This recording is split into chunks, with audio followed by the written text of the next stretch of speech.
तो कैसे हो सभी प्यारे विद्यार्थियों। मैथ्स से भाई संदीप सर में आप सभी प्यारे विद्यार्थियों का स्वागत है। तो देखिए हम नंबर सिस्टम में किस चैप्टर पे पहुंच गए हैं, समांतर, गुणोत्तर और हरात्मक श्रेणी पे। आज की क्लास में हम सभी को अच्छे से पढ़ने वाले हैं। आज की क्लास में आपको सभी समझ में आने वाला है समांतर श्रेणी क्या होता है, गुणोत्तर श्रेणी क्या होता है, हरात्मक श्रेणी क्या होता है। सभी को एक एक करके मैं बिल्कुल जीरो लेवल से बेसिक से आपको समझाने वाला हूँ। तो जो भी स्टूडेंट आज की क्लास में नया है तो उसको चैनल को सब्सक्राइब कर लेना है और बेल आइकन प्रेस कर लेना है ताकि डेली अपडेट आपको मिलती रहे। यह क्लास सभी एग्जाम के लिए महत्वपूर्ण होने वाली है और इस क्लास में हम किसी भी क्वेश्चन को स्किप नहीं करने वाले हैं। आप भले ही किसी भी बुक से लगाओगे क्वेश्चन आपके बनने वाले हैं। हम समांतर श्रेणी समझते हैं। समांतर श्रेणी क्या होता है, देखिए समांतर श्रेणी क्या होता है हम समझते हैं एक एक करके कि समांतर श्रेणी क्या होता है। बस आपको देखते रहना है क्लास। समांतर श्रेणी क्या होता है, यदि पूरे अनुक्रम में दो लगातार पदों के बीच का अंतर क्या रहे, स्थिर रहे। कहने का मतलब क्या है, एग्जाम्पल देखिए आप। कहने का मतलब यह है कि यदि एक और दो के बीच अंतर कितने का है, एक का है। दो और तीन के बीच अंतर कितने का है, एक का है। मतलब इस पूरी श्रेणी में, इस पूरी सीरीज में आपका अंतर कितने का है, एक का है। तो ये हमारी कौन सी श्रेणी हो जाएगी, समांतर श्रेणी। ऐसा नहीं है कि एक का अंतर ही होना पॉसिबल है, पूरी सीरीज में समान अंतर होना चाहिए। जो दो लगातार पद है इनके बीच क्या होना चाहिए, आपका समान अंतर होना चाहिए। तो आपका कौन सा श्रेणी हो जाएगा, समानांतर श्रेणी, मतलब समान अंतर वाली श्रेणी। इसके बाद हम देखने वाले हैं डी को ही हम क्या बोलते हैं, अंतर बोलते हैं। देखिए नीचे वाली सीरीज में कितने का अंतर दिख रहा है, दो का अंतर दिख रहा है, तो इसमें समान अंतर दिख रहा है। तो ये कौन सी श्रेणी हो जाएगी, समांतर श्रेणी हो जाएगी। अब साथ ही साथ समझते हैं कि इसमें ये ए क्या होने वाला है। देखिए ये टी एन क्या होता है, हमारा लास्ट वाला नंबर होता है। क्या होता है, लास्ट वाला नंबर होता है। इसको एल से भी हम दर्शा सकते हैं। देखिए हमारा ए क्या होता है, फर्स्ट नंबर होता है। ए क्या होता है, हमारा फर्स्ट नंबर होता है। फर्स्ट नंबर कहने का मतलब एक क्या है, हमारा यहाँ पे फर्स्ट नंबर है। यदि मैं फर्स्ट वाले एग्जाम्पल की बात करूं तो ये क्या है, हमारा फर्स्ट नंबर है। सेकेंड नंबर हमारा क्या होने वाला है, सेकेंड नंबर मतलब हमारा लास्ट वाला नंबर क्या होने वाला है, जो हमारा टीएन दे रखा है। टीएन क्या है, हमारा टीएन होता है, हमारा लास्ट नंबर होता है। क्या होता है, लास्ट नंबर होता है। इसी के साथ यदि मैं एन देखूं तो एन क्या है, हमारा पदों की संख्या है। एन क्या है, नंबर ऑफ टर्म है। एन क्या है, हमारा पदों की संख्या है। क्या है प्यारे विद्यार्थियों, पदों की संख्या है एन। इसी के बाद डी क्या होने वाला है, डी होता है हमारा अंतर। डी क्या होता है, हमारा अंतर होता है, डिफरेंस होता है। ठीक है, इसी के साथ एस एन क्या होने वाला है, ये एन पदों की सीरीज का सम है, एस एन। इसी के साथ हम देखते हैं कि ए और बी का समांतर माध्य, मतलब हमारा कौन सा माध्य पूछा है, ए और बी। आपको दो नंबर देके रखेगा और उससे आपको क्या बताना है कि समांतर माध्य बताइए। जैसे मैं आपको एक क्वेश्चन समझा देता हूँ कि ये 4 है और ये कितना है, 9 है। तो 4 और 9 का समांतर माध्य पूछेगा तो दोनों को जोड़ना है और 2 का भाग देना है। 9 और 4 13, 13/2 कितना हो जाएगा, 6.5। तो इसका समांतर माध्य कितना जाएगा, 6.5 आ जाएगा। आपका क्या समांतर माध्य हो जाएगा। आपको ये श्रेणी समझ में आई होगी भैया। देखिए क्या होता है, जब समान अंतर वाली श्रेणी होती है वो कौन सी श्रेणी होती है, समांतर श्रेणी होती है। साथ ही साथ एन, एन पदों की संख्या है। तो एन, जैसे ये एक श्रेणी लिखी हुई है जिसमें हमें प्रथम नंबर और लास्ट नंबर दे के रखेगा, तो उसमें एन का मान कैसे निकालना है ये भी देखना है हमें कि एन पदों की संख्या को कैसे ज्ञात करना है। एन को कैसे ज्ञात किया जाता है, एन को ज्ञात किया जाता है लास्ट नंबर, मतलब जो आपका आखिरी वाला नंबर है वो, उसमें से माइनस किया जाता है फर्स्ट नंबर। इसमें भाग दिया जाएगा किसका, डिफरेंस का, अंतर का। किसका भाग दिया जाएगा, डिफरेंस का, अंतर का, और प्लस क्या कर देना है, एक कर देना है। इस तरह से आपको क्या निकल जाएगा, ये एन निकल जाएगा। और एन क्या है, हमारे पदों की संख्या है। जब आपका एन की वैल्यू आ जाएगी, पदों की संख्या वैल्यू आ जाएगी, ये एक अलग लिखा हुआ है, last number minus first number upon क्या है, डिफरेंस है, प्लस कितना लिखा हुआ है, 1 लिखा हुआ है। तो आपका क्या आ जाएगा, ये एन आ जाएगा। क्या जाएगा, एन आ जाएगा। इसी के साथ देखते हैं कि ये क्या लिखा हुआ है, टी एन लिखा हुआ है। T n equal to a n minus 1 और डी लिखा हुआ है। जैसे आपसे बोले कि लास्ट वाला नंबर ज्ञात कीजिए, पूरे पदों का योग ज्ञात कीजिए, तो कैसे निकालना है ये सभी मैं आपको आज की क्लास में समझाने वाला हूँ। आपको सभी समझ में आने वाला है। देखिए इसके बाद हम चलते हैं किस पे, समांतर श्रेणी के बाद चलते हैं हम। देखिए आगे चलते हैं, ये आपको समझ में आने वाला है। ये पूरे पदों का योग निकालने का फॉर्मूला है, ये लास्ट नंबर निकालने का फॉर्मूला है। यदि हमें पदों की संख्या देके रखेगा, पहला नंबर देके रखेगा, तो हम लास्ट वाला नंबर ज्ञात कर सकते हैं। और ये भी ध्यान रखना है, देखिए ये फॉर्मूला कैसे बना हुआ है, 2/n क्या लिखा हुआ है, 2/n, 2a+n-1 ही लिखा हुआ है। तो आप इस तरह से भी हमारा पदों पर संख्या का योग निकाल सकते हो। कैसे निकाल सकते हो, देखिए कैसे निकाल सकते हो, हम इस तरह से भी निकाल सकते हैं। क्या लिखा हुआ है, 2/n, नहीं ये n/2 होता है। क्या होता है, ये फॉर्मूला गलत लिखा हुआ है, क्या लिखा हुआ है, n/2 होता है। ये क्या होता है, n/2 होता है। इसको कैसे लिखने वाले, n/2। इसी के साथ हमारा फॉर्मूला ये भी बन सकता है, a+l।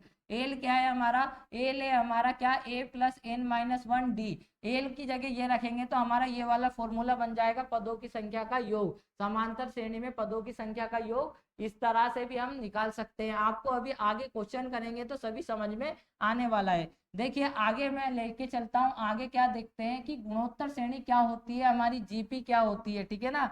गुणोत्तर श्रेणी क्या होती है, क्लास में आपको सभी को समझ में आने वाला है, क्योंकि जब हम क्वेश्चन करेंगे तो बहुत अच्छे से हम इनको समझने वाले हैं। देखिए गुणोत्तर श्रेणी क्या होता है, गैर शून्य पदों के अनुक्रम में यदि प्रत्येक पद अपने ठीक पूर्ववर्ती पद के साथ समान स्थिर अनुपात में रहता है तो उस अनुक्रम को हम गुणोत्तर श्रेणी कहते हैं। और इस स्थिर अनुपात के समान अनुपात को हम क्या बोलते हैं, अनुपात में जो अनुपात में रहता है उस अनुपात को क्या बोला जाता है, आर कहा जाता है। जैसे कहने का मतलब कि देखिए इसमें एक संख्या का इंटू हुआ है किसका, 2 का, इसमें भी क्या हुआ है, 2 का, इसमें भी क्या हुआ है, 2 का इंटू हुआ है, इसमें भी क्या हुआ है, 2 का इंटू हुआ है। अब देखिए उसमें क्या था, समान अंतर था। अब यहाँ पे समान क्या हो रहा है, गुणा हो रहा है। क्या हो रहा है, गुणा हो रहा है। तो इस श्रेणी को क्या बोलेंगे, गुणोत्तर श्रेणी बोलेंगे। जैसे देखिए नीचे वाला, इसमें 3 का इंटू हुआ है, इसमें भी 3 का इंटू हुआ है, इसमें भी 3 का इंटू हुआ है। इसमें देखिए किसका इंटू हुआ है, इसमें 1/3 का इंटू हुआ है, इसमें भी 1/3 का इंटू हुआ है। तो ये कौन सी श्रेणी हो जाएगी हमारी, गुणोत्तर श्रेणी। तो गुणोत्तर श्रेणी समझने के लिए हमने क्या देखा कि अपने ठीक पूर्ववर्ती पद के साथ समान स्थिर अनुपात में रहना चाहिए। अब स्थिर अनुपात भी देख लीजिए क्या होने वाला है। जैसे ये शुरू वाला क्या है, 1:2 है, तो ये वाले इसके आगे वाले पद के साथ भी कितना रहना चाहिए, 1:2 के अनुपात में रहना चाहिए। तो कि ये कितना आ जाएगा, 1:2, 1:2, 1:2, 16 एकम 16, 16 दूनी 32। तो ये पूरा अनुपात अपने पूर्ववर्ती पद मतलब पहले वाले पद के साथ अनुपात क्या रहना चाहिए, समान रहना चाहिए। टीएन क्या होता है हमारा, लास्ट नंबर होता है, अभी देख लिया। ए क्या होता है हमारा, फर्स्ट नंबर होता है। क्या होता है, फर्स्ट नंबर होता है। लास्ट नंबर निकालने का ये फॉर्मूला है। आर क्या है, रेशो है। आर क्या है, रेशो है, किस संख्या का गुणा हुआ है, किस संख्या का गुणा हुआ है, मतलब अनुपात हुआ है। जैसे इसमें किसका इंटू हुआ है, 2 का इंटू हुआ है, किसका इंटू हुआ है, 2 का इंटू हुआ है। एन क्या है, पदों की संख्या। एन क्या है, पदों की संख्या।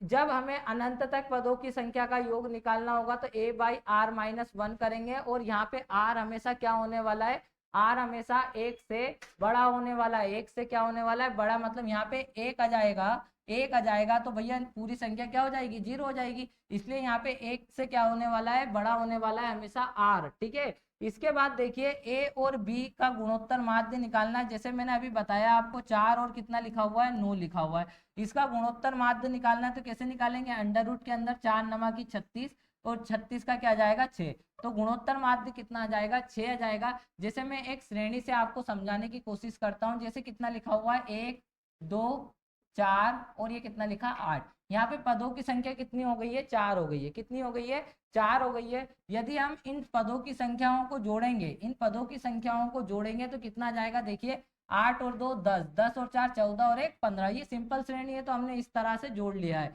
अब देखिए इस फॉर्मूले में रखेंगे, ये तो क्या है आपका लास्ट वाला नंबर है। ये लास्ट वाला नंबर निकालने का हमारा क्या है, फॉर्मूला है। अब इन पदों की संख्या का योग निकालेंगे, जो हमारा कितना आया हुआ है, 15 आया हुआ है। देखिए कैसे निकालेंगे, ए क्या है, प्रथम नंबर है। आर क्या है हमारा, आर जो कॉमन रेशियो है कितने का, 2 का इंटू 2 का इंटू पूरी सीरीज में हुआ है। एन क्या है, पद की संख्या है, तो एन कितने हो जाएंगे, 1 2 3 4। माइनस कितना लिखा हुआ है, 1 लिखा हुआ है। इसी के साथ देखिए r-1, आर क्या है हमारा, 2 का इंटू हुआ है, -1। 2 की पावर 4 का मतलब कितना हो जाएगा हमारा, 16। 16 माइनस एक करेंगे कितना हो जाएगा, 15। और 2 में से 1 जाएगा, कितना बचेगा, 1 बचेगा। तो योग कितना आ गया, 15 आ गया। यदि आपको 8 नहीं दे के रखता, यदि 8 पूछता कि लास्ट वाला नंबर बताओ, तो लास्ट वाला नंबर कैसे बताते? पद दे देता कि भैया 1 2 और आगे कितने पद है? 4 है। और यह एक कौन सी श्रेणी है? गुणोत्तर श्रेणी है। तो इसमें कैसे बताते पद? ए कितना आ जाता हमारा? ए आ जाता फर्स्ट वाला नंबर 1 आ जाता, और आर कितना आ जाता? 2 का इंटू हुआ है। इसके बाद एन कितना दे रखता? वो 4 दे के रखता, -1 कर देते, क्योंकि पद कितने हैं यहाँ से यहाँ तक? यहाँ से यहाँ तक हमारे कितने पद है? 4 पद है। तो इसमें से माइनस करते तो 4 में से 1 माइनस हो जाता, 3 आ जाता, और 2 की पावर 3 का मतलब कितना हो गया?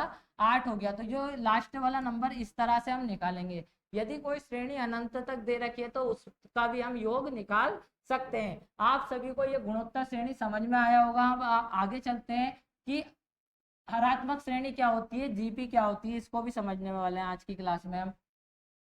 देखिए ये हम क्वेश्चन करेंगे तो और अच्छे से आप सभी को समझ में आने वाला है। देखिए क्या है, एपी में एक गैर शून्य अनुक्रम हरात्मक श्रेणी कहा जाता है यदि इसके पदों का व्युत्क्रम एपी में हो। कहने का मतलब हरात्मक श्रेणी है क्या? हरात्मक श्रेणी समांतर श्रेणी का उल्टा है, व्युत्क्रम है। जैसे ये लिखा हुआ है एचपी बराबर क्या होगा? 1/AP हो जाएगा। यदि पूछे आपसे एपी एंड बी का हरात्मक माध्य ज्ञात कीजिए, ये हम बाद में ज्ञात करेंगे। पहले देखिए कि ये जो आपकी श्रेणी लिखी हुई है ये कैसी लिखी हुई है। देखिए नीचे वाली संख्या में कितने का अंतर है? 1 का। कितने का अंतर है? 1 का। सभी में 1 1 का अंतर है। तो मुझे ये बता दीजिए, यदि सभी पूरी श्रेणी में 1 1 का अंतर है, जो हर लिखा हुआ है, मतलब नीचे वाली श्रेणी क्या बन रही है आपकी? समांतर श्रेणी बन रही है, और ऊपर 1 1 लिखा हुआ है। तो कहने का मतलब क्या है कि हरात्मक श्रेणी हमारी समांतर श्रेणी का क्या होता है? व्युत्क्रम होता है। जैसे मैं आपको एक और क्वेश्चन लिख देता हूँ, 1/2, 1/4, 1/6, और इस तरह से लिख दिए 7 पद। तो ये कौन सी श्रेणी हो जाएगी? हरात्मक श्रेणी हो जाएगी। देखिए सभी में 2 2 का अंतर है। सभी में किस किस का अंतर है? 2 2 का। देखिए यहाँ पे 8 आ जाता तो कौन सी श्रेणी हो जाती? गुणोत्तर श्रेणी हो जाती, क्योंकि 2 2 का इंटू होता है उसमें, ठीक है। और समांतर श्रेणी क्या होती? जब देखिए नीचे वाली अकेली 2 4 6 की श्रेणी होती, तो ये हमारी कौन सी श्रेणी हो जाती? समांतर। हरात्मक श्रेणी क्या होती है? इसका उल्टा कर दिया जाए तो ये हमारी कौन सी श्रेणी हो जाएगी? हरात्मक श्रेणी हो जाएगी। अब जैसे इसमें भी मैं निकालूं कि भैया हरात्मक माध्य कैसे निकाला जाएगा? ए और बी का हरात्मक माध्य निकालना है। तो 4 नमा की कितना हो जाएगा? 36 दूनी 72। 9 और 4 कितना हो जाएगा हमारा? 13। 13 का भाग देंगे तो हमारा कितना जाएगा? 13 चुकू 52, 13 पंजे 65। कितना बचेगा? 7 बचेगा, 7/13। ये इसका हरात्मक माध्य आ जाएगा। हरात्मक श्रेणी आप सभी को समझ में आया होगा। इसी के साथ हम चलते हैं किस पे? समांतर। इसी के साथ हम किस पे चलते हैं? देखिए इसको समझते हैं पहले कि ये तीनों क्या है। ये ए बी का समांतर माध्य, ए बी का गुणोत्तर माध्य, ए बी का हरात्मक माध्य बराबर, ये सब कुछ दे रखा है। ये आपको पता होना चाहिए क्योंकि क्वेश्चन पूछ सकता है। आपके 4 क्वेश्चन तो यहीं पे कंप्लीट हो गए। देखिए 4 क्वेश्चन जो परीक्षा में आए हुए हैं यहीं पे कंप्लीट हो गए। जैसे अनुपात और समान अनुपात में जैसे आपने क्वेश्चन देखा होगा कि प्रथमा अनुपात बताओ, मध्य अनुपात बताओ, उसी तरह से ये क्वेश्चन भी आपसे पूछ लिए जाते हैं डायरेक्ट। यदि आपको फार्मूला याद है तो आप क्या कर दोगे? बता दोगे, वरना नहीं बता पाओगे। ए और बी को मैं मान लेता हूँ 4 और 9, जैसा कि अभी हमने करा था। कितना मान लिया? 4 और 9। 4 और 9 मानेंगे तो हमारा समांतर माध्य कितना आ गया था? 9 और 4 13। 13/2 हमारा कितना आया था? 6.5 आया था। इसी के साथ 9 चुकू कितना हो जाएगा? 36। 36 को बाहर निकालेंगे कितना जाएगा? 6। हमारा गुणोत्तर माध्य आया था। हरात्मक माध्य कितना आया था हमारा? 5 सही 7/13 आया था, इसमें ए बी का मान रखने से। तो हमें क्या पता चला कि जो हमारा एपी होता है वो सबसे बड़ा होता है। जीपी, हमारा जीपी, एपी नहीं, हम क्या बोल रहे हैं? एएम बोल रहे हैं। क्या बोल रहे हैं? एएम बोल रहे हैं, मीन बोल रहे हैं, माध्य बोल रहे हैं। तो माध्य की कहानी आ जाए तो क्या हो जाएगा? जो हमारा समांतर माध्य है वो जीपी से क्या होगा? बड़ा होगा, या बराबर भी हो सकता है। या फिर हमारा क्या होता है? जीपी हमारा क्या हो जाएगा? हरात्मक से बड़ा, या क्या हो जाएगा? बराबर हो जाएगा। तो इसको भी आपको सीक्वेंस को याद रखना है। परीक्षा में पूछ लिया जाए तो ये आपको क्या करना है? राइट लगाना है। और आपको ये भी देखिए ये कैसे दिया हुआ है? A m into g m. हमारा क्या है? समांतर माध्य इंटू गुणोत्तर माध्य इक्वल टू क्या होता है हमारा? गुणोत्तर माध्य का स्क्वायर होता है। क्या होता है? गुणोत्तर माध्य का क्या होता है? स्क्वायर होता है। यहाँ पे ये इसने कुछ गलत कर दिया है। यहाँ एच एम आएगा, एच एम आएगा। यहाँ पे क्या आएगा? एच एम आएगा। इसको सोल्व करके देख लेते हैं हम, ये फार्मूला सिद्ध करके देख लेते हैं। देखिए ए एम बराबर क्या है? ए प्लस बी बटे 2 इंटू एच एम क्या है हमारा? 2 ए बी बटे कितना दे रखा है, ए प्लस कितना दे रखा है, बी दे रखा है। इसी के साथ यदि जीएम का स्क्वायर दे रखा है तो जीएम कितना दे रखा है, अंडर रूट के अंदर ए बी दे रखा है और इसका स्क्वायर दे रखा है।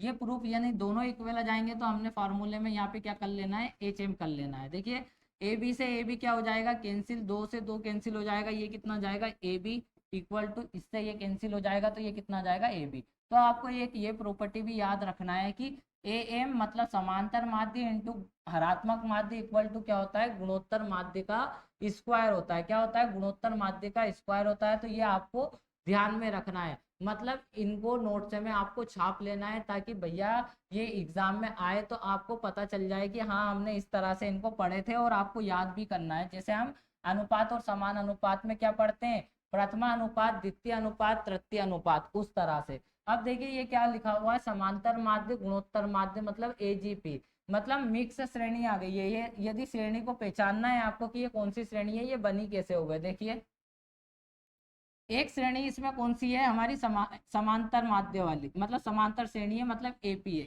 एक लिखा हुआ है, दो लिखा हुआ है, तीन लिखा हुआ है, चार लिखा हुआ है और पांच लिखा हुआ है, और इस तरह से इसको कैंसिल आउट कर देते हैं हम। इस तरह से ये श्रेणी क्या है, आगे चली हुई है, ठीक है। इसी तरह से इसको भी हम लिख लेते हैं, क्या लिखा हुआ है, एक से लिखा हुआ है, एक से स्क्वायर लिखा हुआ है, एक से का क्यूब लिखा हुआ है, एक से की पावर 4 है, एक से की पावर 5 है। इसी तरह से ये श्रेणी चली हुई है। अब देखिए इसमें हमने क्या देखा, इसमें हमने क्या देखा कि ये श्रेणी बनी कैसे। ये श्रेणी को समांतर गुणोत्तर श्रेणी ही क्यों कहते हैं, क्योंकि भैया इसमें देखिए ऊपर वाली श्रेणी तो कौन सी श्रेणी हो गई, समांतर श्रेणी, और नीचे वाली श्रेणी कौन सी हो गई, गुणोत्तर श्रेणी। समांतर श्रेणी में हमने क्या पढ़ा था, समांतर श्रेणी में हमने पढ़ा था कि सब में हमारा अंतर क्या होना चाहिए, समान होना चाहिए। और इनमें हमने क्या पढ़ा है कि एक से का इंटू मतलब गुणोत्तर होना चाहिए, गुणा होना चाहिए, मतलब क्या होती है हमारी गुणोत्तर श्रेणी। देखिए इन सभी में क्या हो रहा है, इंटू एक्स हो रहा है, इसमें भी क्या हो रहा है, इंटू एक्स हो रहा है, इसमें भी क्या हो रहा है, इंटू एक्स हो रहा है, इसमें भी क्या हो रहा है, एक से इंटू हो रहा है। तो ये हमारी कौन सी श्रेणी हो जाएगी, गुणोत्तर श्रेणी हो जाएगी। इसी के साथ देखिए इसमें समान अंतर है, एक का अंतर, एक का अंतर, एक का अंतर, एक का अंतर, तो ये हमारी कौन सी श्रेणी हो जाएगी, समांतर श्रेणी। अब इन दोनों को उनने क्या कर दिया, मिक्स कर दिया। देखिए एक के साथ एक से लगा दिया तो एक से हो गया, दो एक्स स्क्वायर हो गया, तीन एक्स क्यूब हो गया, तो हमारी कौन सी श्रेणी बन गई, समांतर गुणोत्तर श्रेणी। जिस जो आपको पहचानना पता होना चाहिए कि ये कौन सी श्रेणी है, तो समांतर गुणोत्तर श्रेणी है। इसमें आपके समांतर माध्य वाले भी फॉर्मूले लगेंगे और गुणोत्तर श्रेणी वाले भी फॉर्मूले लगेंगे। तो मैं जैसे क्वेश्चन बताऊंगा आपको वैसे करना है।